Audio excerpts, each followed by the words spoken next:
Hi everyone, so my apologies for the abrupt end to that first video. The program froze. Okay, so it was here.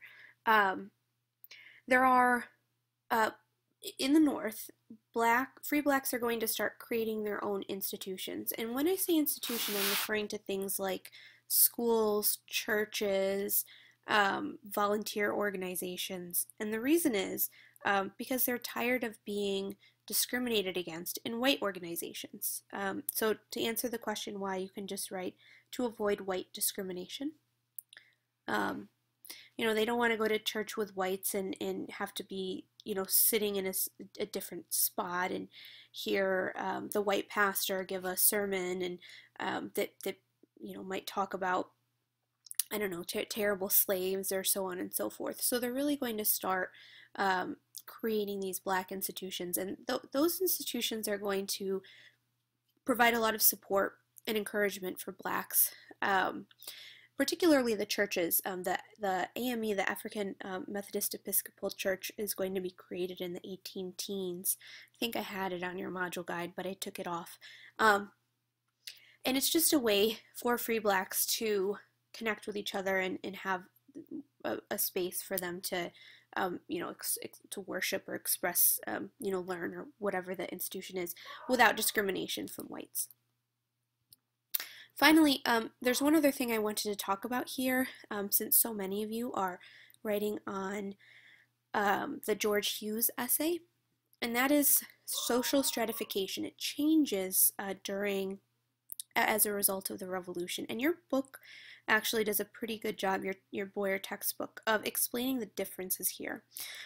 So I want to include it in our lecture, and we'll just talk briefly about what it means, and then I'll give you something brief to write.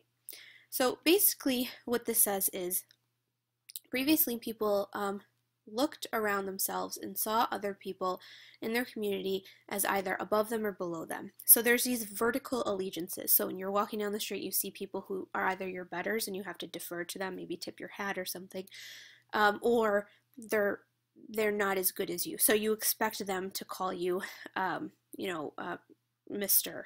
or whatever, to show you some type of respect. And that was the way that society used to be organized. But as a result of the revolution, there's this argument that now white people have more of this horizontal allegiance where they see other white people as equal to them. It doesn't matter if they're wealthier, it doesn't matter if they're better educated, they see others as their equals. So I think the way to write this in your notes would be like this. I would just write underneath these, after the revolution, white Americans tended to view each other as equals. So after the revolution, white Americans tended to view each other as equals. And I think that in general is sufficient. Again, for those of you who are writing on that particular paper topic, I would suggest taking a look in the book at this discussion. There's about a half a page on this. So I'll give you a minute to write this. As you're writing, I just want to talk a little bit. You don't have to add anything yet. But if you remember when we talked earlier in the semester during the colonial era about the First Great Awakening, this series of religious revivals, about 100 years before this, in the 1730s and 1740s, that it really just sort of swept through the colonies. It's going to be the same basic idea. There are some historians who don't agree that two Great Awakenings happened, that there was really only this one major time period of religious revivalism. Not sure if revivalism is a word, but you know what I mean.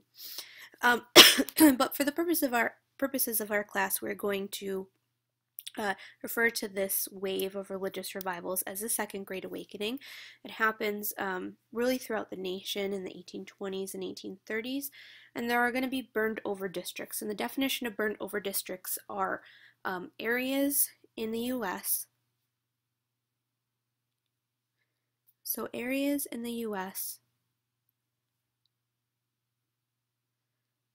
With significant religious revivals. So areas in the U.S. with significant religious revivals. In other words, there will be, speakers coming, ministers, people coming and holding these revivals, in tents outside, and there's lots of very emotional and sometimes very fervent, like the time is now, you must repent types of sermons and speeches, and then lots of people in the area will be drawn into it. Rochester is one of the burned over districts, and it's going to bring a lot more Americans in general into regular church membership. There is an argument that Second Great Awakening, I have it here, makes Christianity more central to American culture, and I do think that there's something to this argument.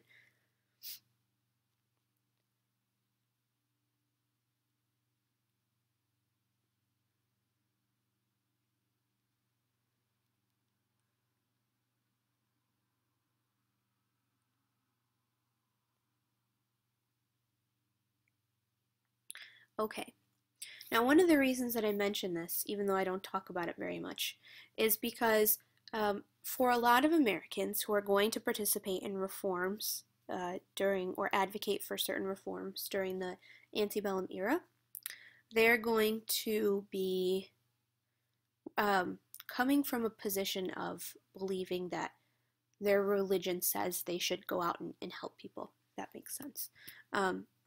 So when we talk about the antebellum reforms, you talk about the reform impulse. What is it that is encouraging people to advocate reforms happen?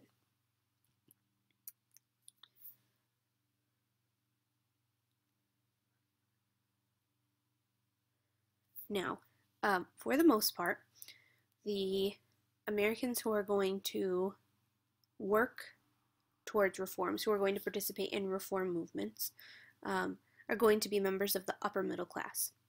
White upper middle class, men and some women.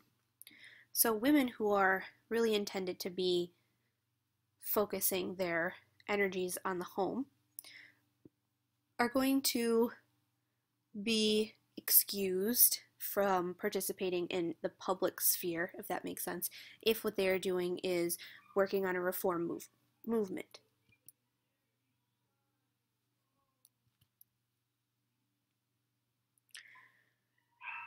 So you have these upper middle class men and women. I put women with a question mark just to say that women do, yes, women are reformers in this time period. Your book talks about the cult of domesticity, which I usually talk about, but for the purposes of trying to get through everything I want to get through this semester, I didn't put it in these lectures. It's basically this idea about women, sort of ruling the home while men rule the public sphere. So there's this expectation that women, should stay at home, run the household, take care of the finances, take care of the children, that type of thing. But when it comes to reforms, they get this pass to be out doing things, if that makes sense.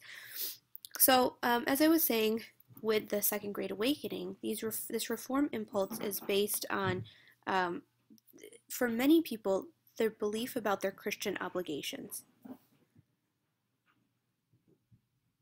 So this belief that as a Christian, you have an obligation to help others, make the world a better place. And a lot of this comes from the Second Great Awakening.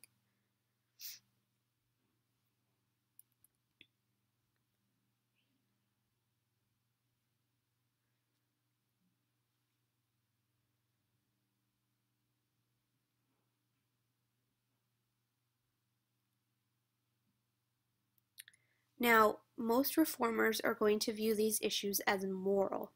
Okay, they're going to say it is immoral for men to drink so much because then they beat their wives, or it is immoral for whites to enslave blacks because that's wrong to assume that to treat blacks as though they are not humans. So they're coming from a moral perspective, and as a result, most supporters will become Republicans. Now, the Republican Party that we know today has not been created yet.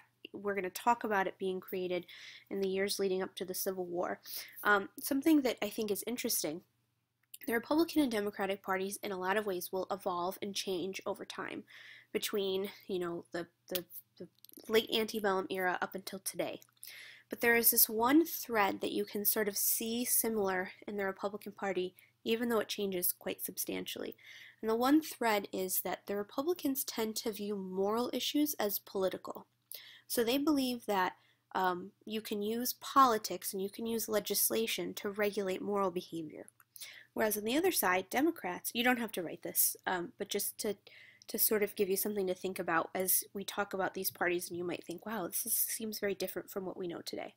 The Democrats have always tended to believe that issues are rights issues. So they're going to think about a person's right to drink alcohol, a person's right to own a slave in this era, and then later in the 20th century, after the Civil Rights Movement, the Democrats will say, a person's right to have equal access to voting, or so on and so forth. Then, even later, a person's right to have an abortion, or a person's right to be married regardless of their sexual orientation. So you can see this sort of thread going through the Republican Party of using legislation to regulate moral behavior, whereas Democrats, they really see this idea of it is a person's right to do something, and the government can't restrict that.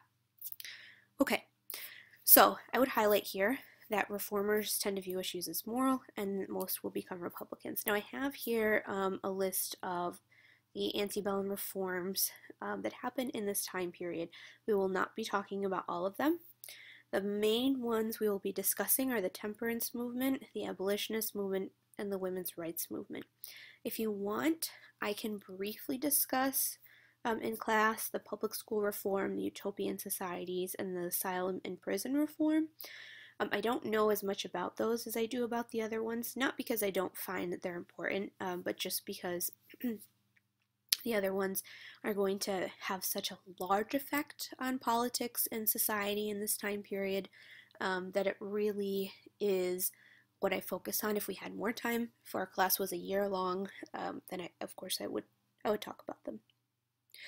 So the three that you want to remember, what I would maybe highlight is the temperance movement, abolitionist movement, and women's rights movement. You don't even have to write the others if you don't want to. Your book discusses them if you're interested, and like I said, I can talk about them if you want.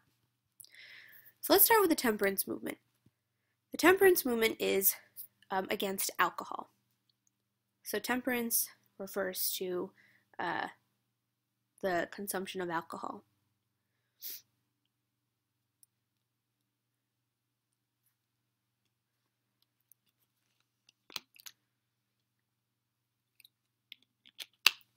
Now, as with a lot of reform movements, initially the temperance reformers are going to advocate moderation. They're not going to say from day one, our position is that no one should ever drink alcohol ever. It's going to be focusing on trying to get people to drink in moderation. But then, as time goes on, they evolve into this idea of total abstinence, meaning no alcohol should be allowed. And this movement will really be directed by the American Temperance Society, which is created in 1826, and there are others. There's like the Washingtonians, and then I think there's one called the Martha Washingtonians, which are like the wives trying to get the husbands to promise not to drink, and they like take pledges saying we'll smell our husbands' breaths when they come home, and that type of thing. But just one example is the American Temperance Society.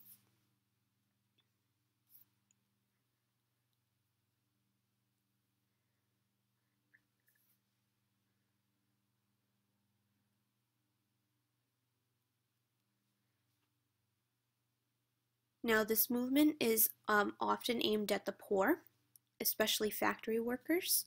The answer to the question why, I'll explain and then I'll give you something short to write, is basically, to put it in very practical terms, the idea is that if you are drunk, then you're not going to be as productive.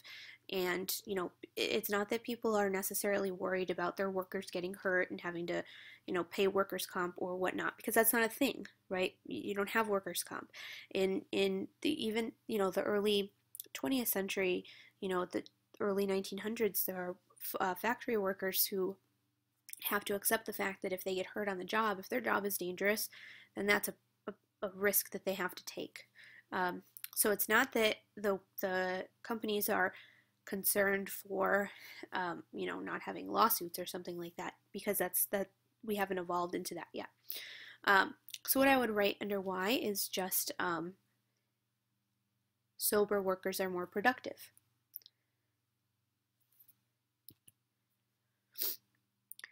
Now, this temperance movement is often also aimed at immigrants, and immigrants and factory workers and poor people are often one and the same. And the belief with immigrants is that, especially with the Irish, there is a very strong stereotype that Irish men are drunks. Okay, so we're thinking here very particularly about the Irish. Now, as I had mentioned in the previous slide, most reformers will become Republicans when the Republican Party it creates itself. We'll talk about that. Democrats are going to oppose temperance based on what they see as an individual's right to drink alcohol.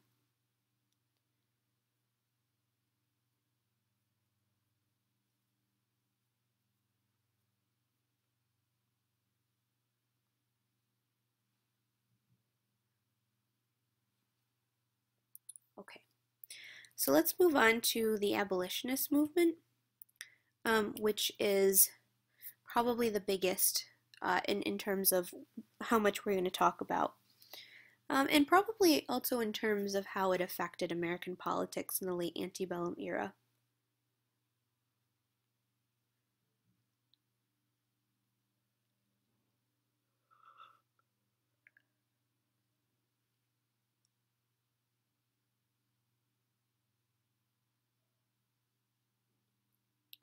Okay, so let me talk about this and then I'll give you something shorter to write for your notes. The purpose of the abolitionist movement is to end slavery. But the purpose can be agreed upon while the method is not always agreed upon, right? So, you know, for example, if you look at civil rights activists in the middle of the 20th century, you look at someone like Martin Luther King and his organization, the Southern Christian Leadership Conference, that was so committed to the idea of nonviolence. So what they want, their end goal, is complete equality for blacks. But they're so dedicated to the method of nonviolence, whereas someone like Malcolm X is going to change his ideas over time. But essentially, you know, his end goal is the same, equality for blacks, but his method is not committed to nonviolence. Same with the Black Panthers. They're not committed to nonviolence in the same way. So you can have one movement where you have various people or groups in the movement who have the same end goal, the same purpose, but their method, how to get there, is divided. They don't agree on the same way of getting to that goal. So in the abolitionist movement, there are some people who believe in gradual emancipation and others who believe in immediate emancipation. And actually, gradual emancipation was something that was sometimes used in northern states, particularly early on. In the United States, you know, when northern states start to abolish slavery. So basically, what this says is that, you know, either they might say, okay, well, so after this particular year, anyone who's black who's born is now born free, or, you know, everyone who's a slave, once they reach the age of 18, will no longer be a slave. So it's this way of having gradual emancipation where you don't free all the slaves at once. As opposed to immediate emancipation where you say, okay, on this day everyone is free. Slavery is no longer a thing. So gradual emancipation, if you want a definition for that, would be freeing slaves. Let's see, how's the best way to put it? Freeing slaves over a period of years.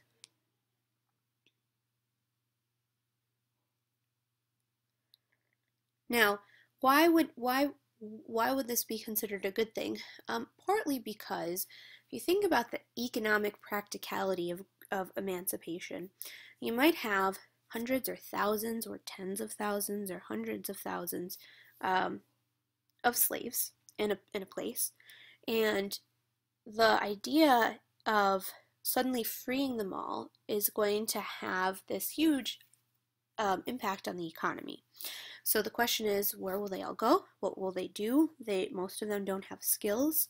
They're not educated, so they don't own things, so they probably don't have an opportunity to go own their own land, become independent farmers. So what will their jobs be? And so those who advocate gradual emancipation will bring up those issues and say, look, it's just not practical economically to free all of these people at once. Whereas those who argue for immediate emancipation say, look, it will be figured out. All that is important is the fact that this is an immoral and inhumane practice, slavery, and we need to just get all the slaves freed immediately. Beyond that, beyond the question of gradual versus immediate emancipation, comes the question, where would the freed slaves go?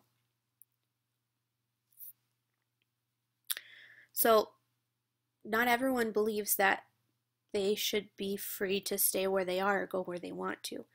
There are a significant number of people who support the idea of abolition only if the freed slaves will then go away somewhere. And most of them are going to support the idea of colonization.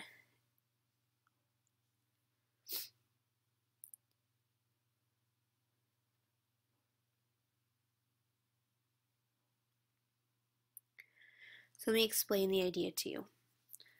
Basically, the idea was this, that the slave owners in the South should be encouraged by the government to free their slaves. But then the federal government should pay the slave owners for their loss of property. And so the slave owners are losing the work, the free labor, but they're getting paid monetarily for it. And then those freed slaves should be forced to go live somewhere else. And the idea is that the U.S. should start a colony of freed American slaves, and this will be Liberia. So the American Colonization Society, which was created in 1826, is going to promote this idea, and Liberia will be started as a colony. And I believe I want to say about 13,000 free blacks eventually do go to Liberia, but I don't think they all stay. It's an idea, it's tried, the numbers are not that substantial. It's not typically supported by blacks, who want to be freed and stay where they are, in the country that their ancestors were brought to forcefully. The idea of colonization is supported by many, including Abraham Lincoln. Abraham Lincoln eventually abandons the idea of colonization, but for quite some time he did support this idea. Most blacks oppose the idea of colonization. So most blacks oppose the idea of colonization.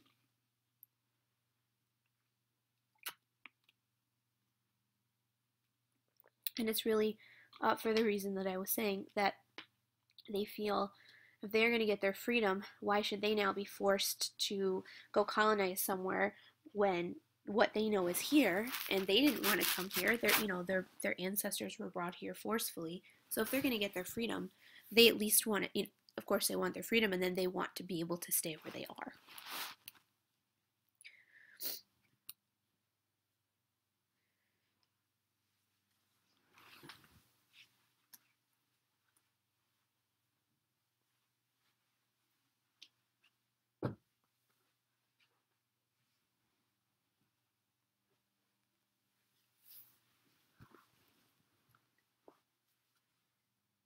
Now, one of the most famous abolitionists in the North is named William Lloyd Garrison. He is a white man who owns a newspaper, or edits a newspaper called The Liberator.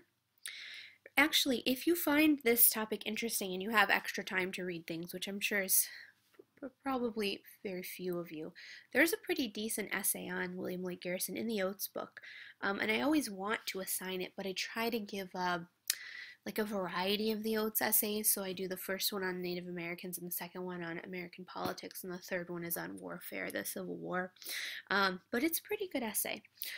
All right, so William Lloyd Garrison is charge of this newspaper called the Liberator, and in his newspaper he demands immediate emancipation and full equality for blacks. Okay, so he is going to demand immediate emancipation and full equality for blacks. As a white man, he is especially considered a traitor by whites who don't approve of or support abolition, and he'll receive death threats, for example, and so on and so forth. There are a lot of societies that are created to try and get slavery outlawed. One is the American Anti-Slavery Society. This is formed in 1833. I'll give you a minute to write this.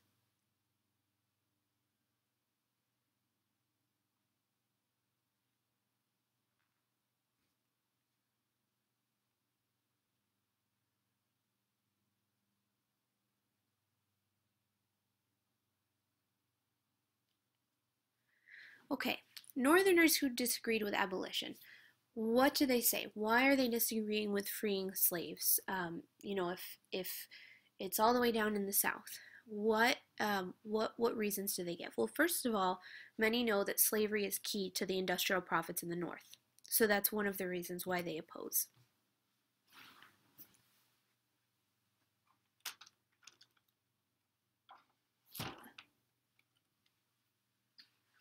A second reason why they are going to oppose abolition is they didn't want free blacks to compete with their jobs. This is a big thing.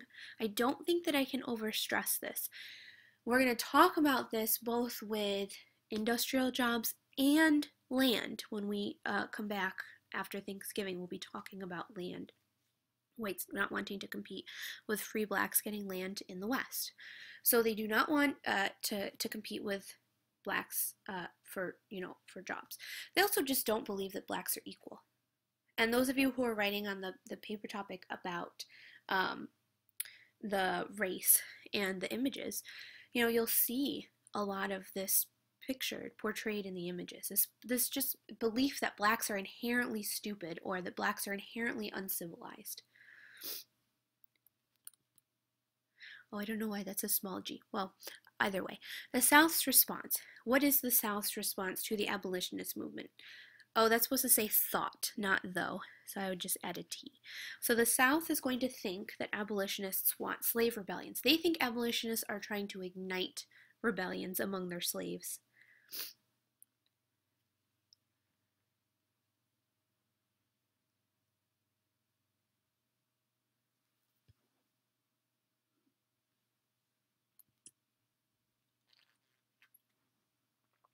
As we mentioned earlier, they're also going to burn abolitionist pamphlets that make their way down into the post offices of the South.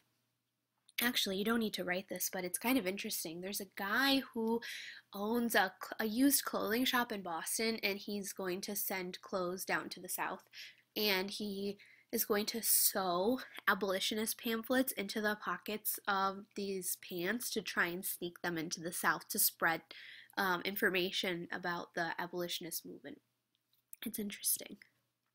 Okay, and then finally, South, because of the growing abolitionist movement in the North, and it will grow over time. If it starts quite small, as time goes on, more Northerners will support it, not all. There are laws against teaching slaves to read, and we've talked about this before. Why is that? Well, the reason is because if slaves could read, then they could read these pamphlets or these newspapers that will introduce them to the idea that there's this whole group of people in the North advocating for their freedom, and then they might get dangerous ideas, is the belief of the slave owners. So the answer to the question why, laws against teaching slaves to read, why? To keep them uninformed about abolition and other things. The basic idea is if they get the idea of freedom in their head, then they'll never be as good of slaves. Okay. Let's talk briefly about the women's rights movement.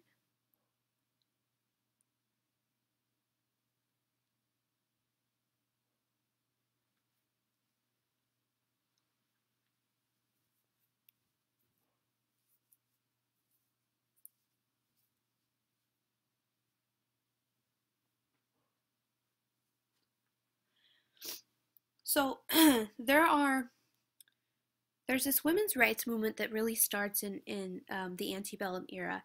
Then in the 20th century, there are what we call two waves of the feminist movement, and the first is in the 1920s, and then the second starts in the 1960s, and really kind of culminates with some important legislation, important changes in also the way that societal expectations are held, I suppose. So the women's rights movement that starts in the antebellum era initially starts with women who are out there working as abolitionists starting to think like, we don't really have full equality in the law. We're out here, arguing that blacks should have full equality in the law. So then they start to think that maybe they should advocate that they get full equality too, right? So initially the women abolitionists then get ideas for their own equality. That's how I would word it. So they then get ideas for their own equality.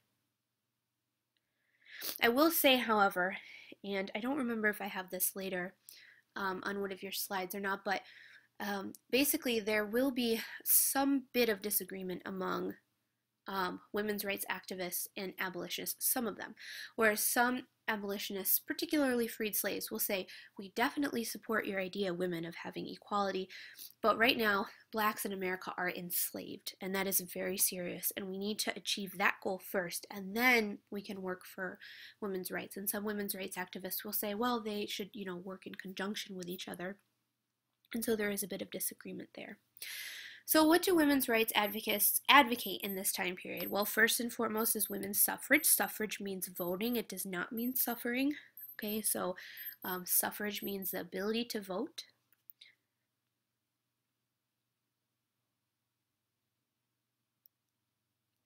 They're also going to advocate for the ability to work outside the home.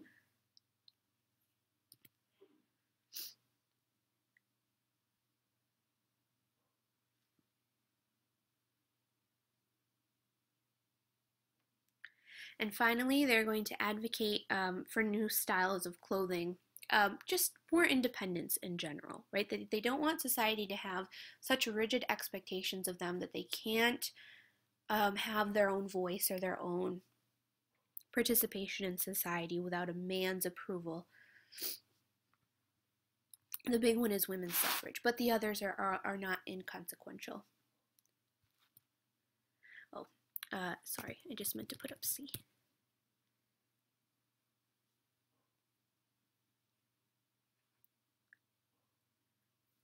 So the Seneca Falls Convention is important in the sense that it is, what I would write underneath this is that it's the first meeting of women's rights activists in the U.S. So the first meeting of women's rights activists in the U.S.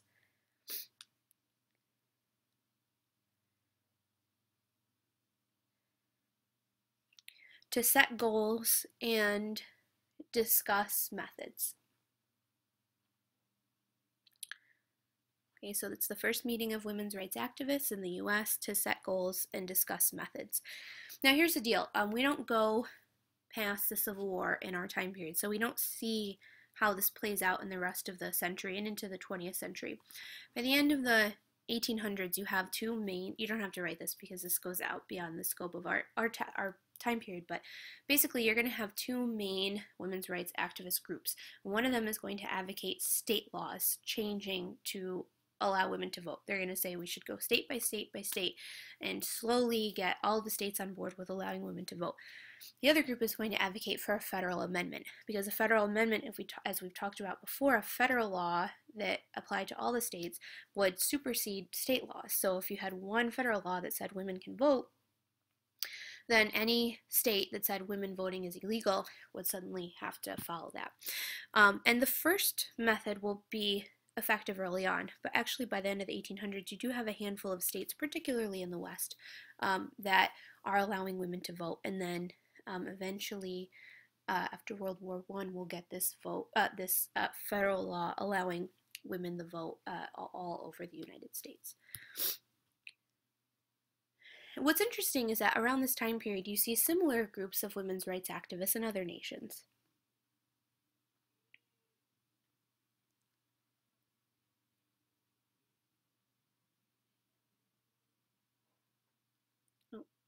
have to talk about that. Okay, so that's my lecture on the remainder of chapter 10. I have only 2 things I want to talk about for chapter 11.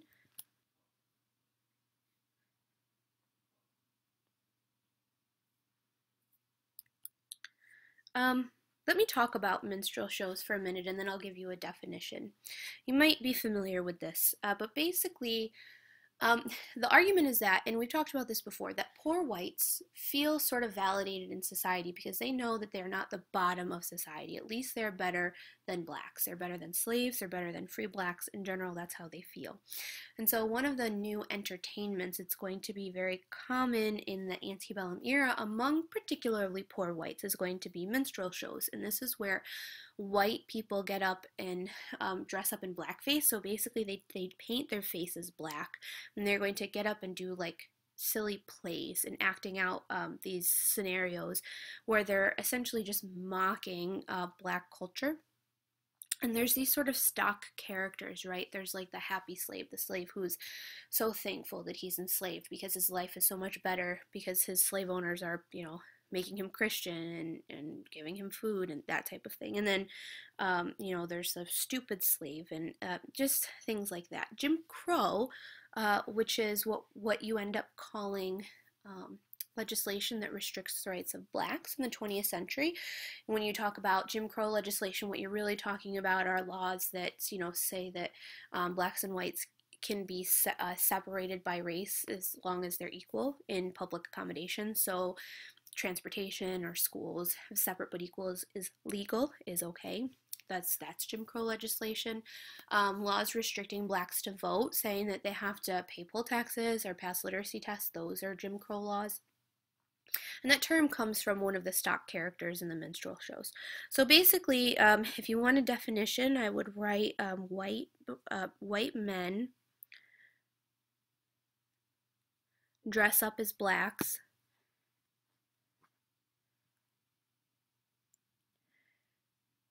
and mock freed blacks and slaves. So white men are going to dress up as blacks and mock freed blacks and slaves.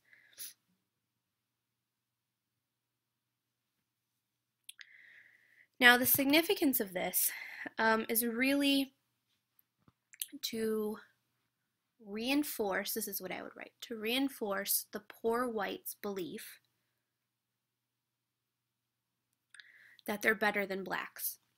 So to reinforce the poor whites' belief that they're better than blacks. Remember, we talked about this when we discussed Bacon's Rebellion, this idea that poor whites may be so frustrated about their condition. They didn't have access to land. They, you know, wanted to not be living out on the outskirts where they could be attacked by local natives more often, or, you know, with greater intensity or whatever. And how one of the things that came as a result of Bacon's Rebellion was focusing less on white indentured servants and instead on black slaves. And one of the ways that that affected American culture was that at least now poor whites could feel like, in general, they were not the very bottom rung of society. And then I just put Jim Crow here because of what I mentioned before. He's a stock character that later becomes this namesake for certain types of legislation. You don't need to write that. And then the only other thing I wanted to mention from chapter 11 is the brief discussion your book gives you about the newspapers. Newspapers are expanded in both length and coverage in the antebellum era.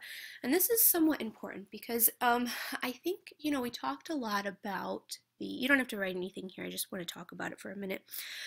We talked about the impact of newspapers and pamphlets during the Revolutionary era, and this is going to continue to be important as you know, as the country develops and more people get the right to vote and more people become politically minded, but especially in regards to the Civil War. And like I told you when we talked about the Industrial Revolution and new technologies that were available, you're even going to see, like I was mentioning, where people will publish with the use of the telegraph will be able to send back to their hometowns lists of casualties from certain battles, and then the newspapers can publish that, or even a play-by-play of what the battle was like, so that people in their hometowns can search for potential casualties or read about what the battle was like. So newspapers are really going to become even more important as time goes on, and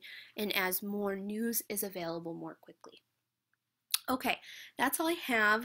I did have a map that I meant to show you and I forgot, of the Cotton Kingdom, the market revolution, the spread of cotton cultivation. The top map is 1820 and the bottom map is 1840. It really shows you, part of this is because the Native Americans had been forced off their lands, but just in general, cotton is just, driving the economy so much and is very lucrative.